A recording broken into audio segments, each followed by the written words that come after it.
começar nossa semana 4 do nosso PET 3, segundo ano, plano de ensino tutorado. Nós temos como tema verdade, dogmatismo, ceticismo, pragmatismo e criticismo. São vários temas que mostram a diversidade de pensar, que o ser humano, talvez seria a pergunta mais central de toda essa temática, o que é o ser humano? Então, faz a gente pensar nessa atitude filosófica mais de introdução à filosofia, que o ser humano sempre é chamado a ter curiosidade, se espantar pela vida, pesquisar, questionar, buscar sempre o conhecimento. Essa é a atitude verdadeira do filósofo. Buscar sempre ampliar seu conhecimento, sua visão de vida. E uma pergunta que é essencial nessa semana: o que assegura que os conhecimentos sobre quais nossas crenças se nossas crenças se apoiam, são verdadeiras? Nossa crença se apoia são verdadeiros. Então, o que nos assegura a pensar sobre tais elementos em que uma atitude filosófica nos provoca a sempre buscarmos? Aqui está uma relação muito na pergunta o que é o ser humano, porque pensa naquilo que o ser humano é um ser que não é objeto, não é animal e não é também máquina. Então ele tende a sempre a buscar o algo novo. Por isso que constantemente a gente escuta: nossa, eu estou enjoado disso, enjoado é a palavra que eu penso que é interessante, o enjoar, né? Mas daqui nós estamos na busca do conhecimento e é bom você guardar para pensar sobre isso, depois que a gente vê esses tópicos, esse enjoar. Porque na pergunta o que é a verdade, nós temos aí, diante de três culturas diferentes, tanto grega como latina como hebraica, diferentes formas de ver o que é a verdade, né? Então, e durante toda a história humana, a busca de responder a essa pergunta, o que é verdade, faz-nos pensar em duas grandes correntes filosóficas, que são duas maneiras, dois comportamentos de pensamento que são extremos, mas que nos faz pensar cada vez mais de uma forma mais assim acentuada. Ou a gente está de um lado ou está de outro. Essa questão de estar em cima do muro, né? Ah, eu sou uma pessoa neutra. Não existe.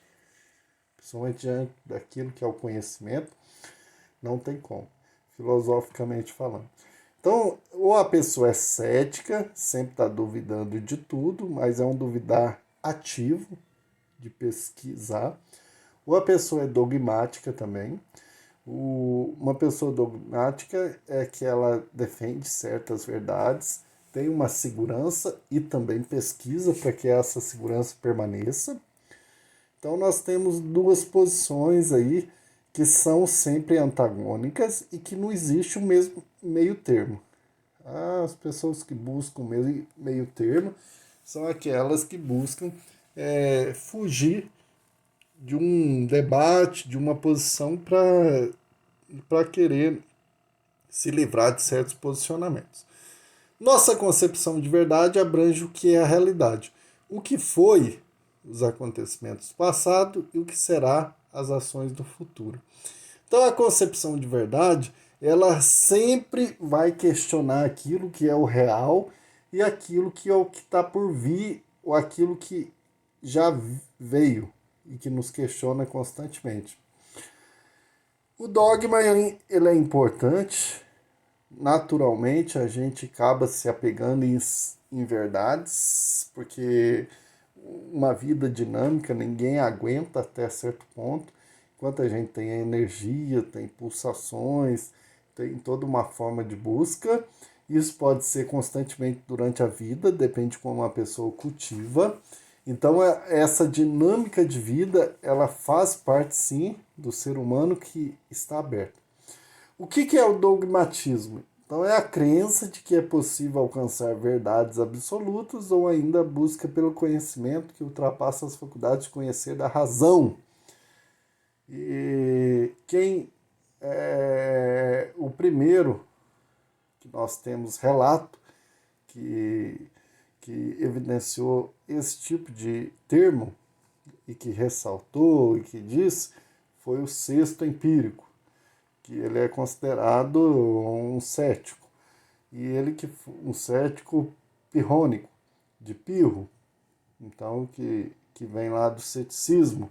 Ele que considera que existem pessoas que asseguram que se prendem a certas verdades e verdades absolutas. Isso, humanamente, igual eu disse, é uma necessidade de todo ser humano de ter essa segurança.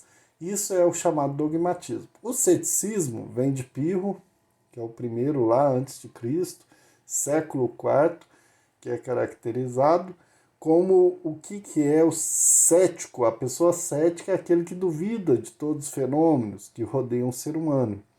Então é esse examinar, investigar constantemente. Há algumas posições considero como uma postura neutra em todas as questões, ou questionar tudo aquilo que é apresentado, não admitir a existência de dogmas. Dogmas significa verdades, e tanto de fenômenos religiosos como aquilo que está além da física, principalmente, para se chegar ao momento de ataraxia, que relembra aí as filosofias, aquelas filosofias macedônicas que nós temos, né? Em que há uma despreocupação da realidade, as filosofias helenísticas, em que a busca de poder duvidar, mas buscando ampliar as visões, isso daí é muito importante. Duas correntes também que se desencadeiam aí nessa busca da busca da verdade é o pragmatismo e criticismo. O pragmático é quando se fala assim, uma pessoa é pragmática, é o que é próprio da ação, o que é eficaz, a ação que se faz, o que se deve fazer. É a pessoa que busca tudo aquilo que se faz tem um sentido pragmático, tem um sentido. Para que eu estou fazendo isso? Qual que vai ser a aplicação disso? O filósofo que é colocado como referência, William James, século XIX. E depois nós temos o criticismo que vem de Immanuel Kant, que tenta fazer uma síntese entre o racionalismo e o empirismo, muito importante, que nega todo conhecimento cujos fundamentos não tenham sido analisados criticamente. Então é muito importante porque Kant defendia que o conhecimento é resultado da interação entre o objeto de estudo e o sujeito. Kant faz aquela famosa revolução copernicana, referindo-se a Copérnico, né?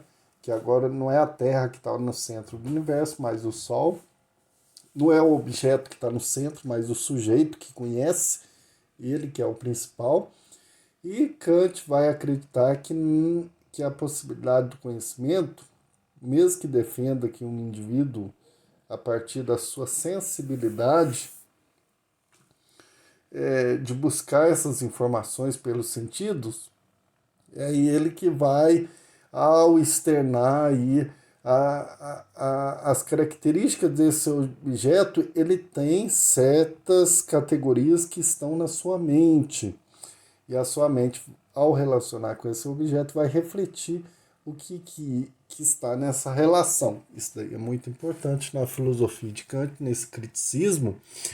E toda essa semana nós percebemos que há uma relação sempre em busca do conhecimento. Isso é muito importante porque tanto uma posição como a outra, o que tem característica essencial aí é a busca do movimento, né? O pensamento sempre está em movimento. O filósofo é aquele que está movimentando o pensamento, questionando, buscando. Independente se ele é cético ou dogmático, a busca pela verdade é uma verdade construída, ela não está pronta. Então, todas as patologias nesse sentido, uma pessoa cética que duvida de tudo, mas não quer acreditar em nada, um dogmático que já está pegado, sem mesmo independente, não quero saber que é o chamado pós-verdade hoje. Então, esses termos, que é uma crise hoje atual, né? O conceito, a terminologia, as pessoas usam sem entender o conceito em si. Então é preciso tomar cuidado, aprofundar cada tema desse. E para quem se prepara para o Enem, sempre aparece. É bom estudar esses temas que são importantes. Nós temos na atividade relacionada ao ceticismo uma fechada, duas questões objetivas fechadas, uma aberta de exemplos aí do dogmatismo e outra fechada. Então, três questões fechadas e uma aberta sobre essa relação, principalmente nessas duas correntes principais aí, ceticismo e dogmatismo. Leia com atenção, com cuidado, que são temas importantes para a nossa vida pessoal e para quem se prepara para o Enem. Bons estudos e até a nossa próxima aula. E fique com a segunda parte aí que nós vamos analisar uma questão do Enem de 2018. Então, alunos, nessa segunda parte, em que sempre a gente nos nossos vídeos tem uma análise mais detalhada, com exemplos do Enem, questões que aparecem no Enem. Este nós temos uma questão filosófica, de introdução à filosofia, sobre o Enem de 2018, que caiu do Merleau-Ponty. É importante para quem está preparando para o Enem perceber aí as estratégias, os elementos principais para a sua argumentação, que ajuda a ter interpretações de outras questões em relação principalmente à redação.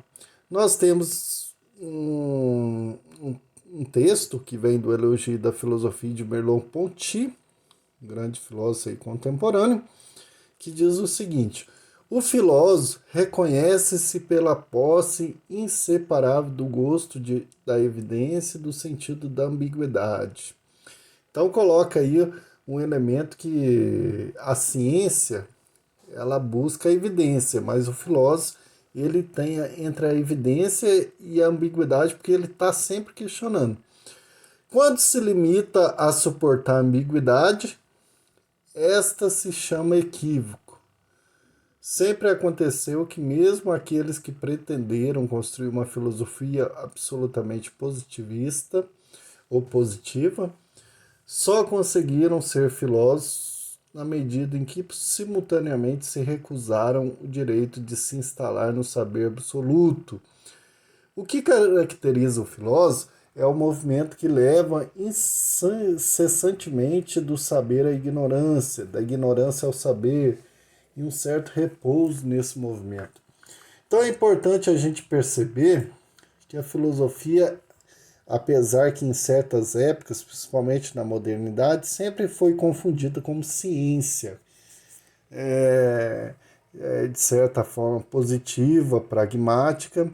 É claro que nós temos diversos métodos de pensamento, diversos modos, mas o pensamento ele está em movimento constantemente. Então ele não chega no fim, nem ele é um começo. Ele é um movimento constante de questionamento, de busca, de aperfeiçoamento e não tem sempre uma parada, porque é o que nos torna seres humanos. Então esse texto do Merleau-Ponty apresenta um entendimento acerca dos elementos constitutivos da atividade do filósofo, que se caracteriza por... Então, qual que seria, a partir do texto, desse pequeno parágrafo que nós temos, desse fragmento, daquilo que Merleau-Ponty escreveu, qual que é a característica do filósofo? Então, nós tivemos 5 alternativas. A gente sabe que é a letra D a resposta, mas vamos detalhar aqui. A letra A, reunir os antagonismos das opiniões ao método dialético. Reunir os antagonismos, os contrários. Então acaba sendo dúbio aqui, né? Das opiniões do método dialético. O método dialético é a busca constante do diálogo de oposições. Ajudar a clareza do conhecimento ao inatismo das ideias. Aqui é o racionalismo. Inatismo das ideias é as ideias que já nascem conosco. Ajudar a clarificar essas ideias que já nascem conosco. Associar a certeza do intelecto à imutabilidade da verdade, ou seja, a verdade não muda, como eu acabei de dizer, né? O pensamento filosófico está sempre em mudança. E aquelas ideias inatas também, como se já tivessem fixa. E os antagonismos, o método dialético, eles como se estivessem sempre em oposição. E a letra D, conciliar o rigor da investigação à inquietude do questionamento. O que acontece muito no Enem, igual se você pega a letra A, ela pode ser exata naquilo que a gente pode ter de diversas opiniões ou diversas argumentações sobre a filosofia. Como pode ser a B e a C também.